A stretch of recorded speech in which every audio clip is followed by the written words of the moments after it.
It was always at night, like a werewolf, that I would take the thing out for an honest run down the coast. The edge. There is no honest way to explain it, because the only people who really know where it is are the ones who have gone over.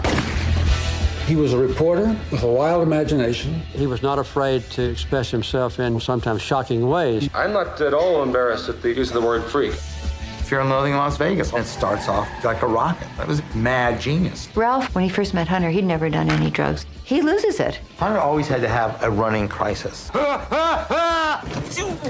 over, I'm gonna kill somebody!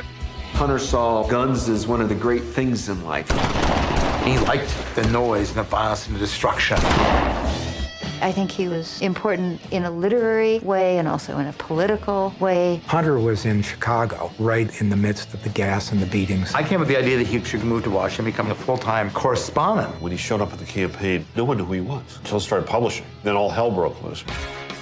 Some people will say that words like scum and rotten are wrong for objective journalism, which is true, but they miss the point. He described me as a half-crazed Davy Crockett running around the parapets of Nixon's Alamo. I desperately wanted to put an end to that senseless war. I'm sick and tired of old men dreaming up wars for young men to die in. Hunter's pieces were a hybrid of very accurate reportage and sometimes flat-out fantasy. And ended up on the wire as a straight story. You finally said, well, you made it all up. I couldn't believe that people really believed that Muskie was eating Ibogaine.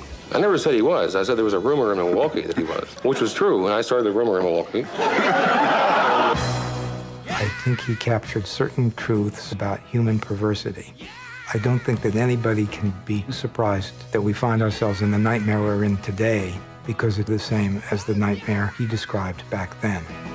He could wield a pretty effective sword against what's going on right now. He had this purity of vision. Will the real Hunter Thompson please stand up?